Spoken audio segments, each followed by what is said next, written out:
Sur la plage abandonnée, crème solaire et filtre UV polluent nos côtes tout l'été et reviendront chaque année.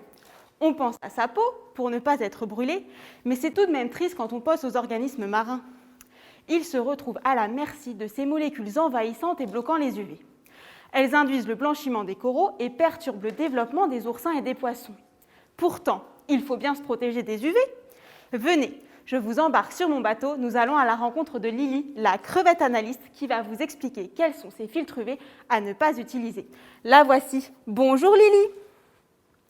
Lily habite sur un récif corallien. Contrairement à nous, Hawaï et d'autres îles du Pacifique ont bien compris les risques que posent les filtres UV pour leurs récifs.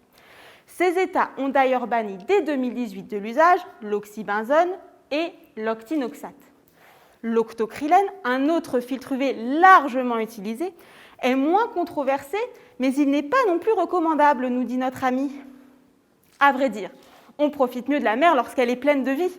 Or, les activités balnéaires nuisent à cette vie. Mais alors, peut-on protéger sa peau des UV sans endommager la vie marine ?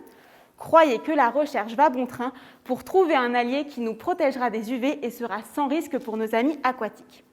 Je travaille comme Lily à déceler ces filtres UV. Dans la mer, on les retrouve en faible quantité, équivalente à une pincée de sel dans une piscine olympique. On est loin de le sentir si on voit la tasse. Mais de si faibles quantités ne sont pas négligeables.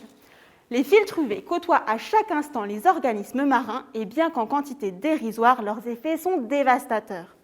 Lily voit ainsi tous les jours un peu plus son beau récif dépérir. Est-ce possible de détecter d'aussi infimes quantités ?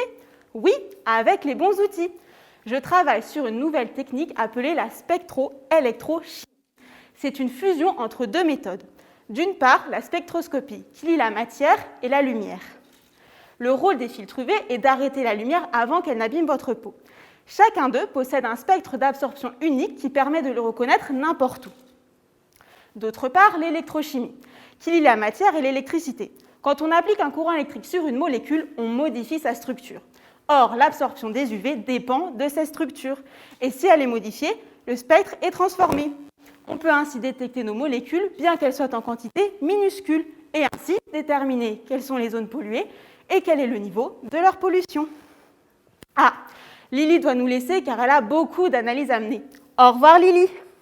Quant à nous, au premier jour d'été, nous penserons à elle et à ses amis avant de nous tartiner de crème, en la choisissant mieux ou en optant pour un t-shirt. Ainsi, grâce à vous et à nous autres scientifiques invétérés et à nos conseils, la plage n'est plus abandonnée, la plage est bien étudiée et la plage est bien protégée.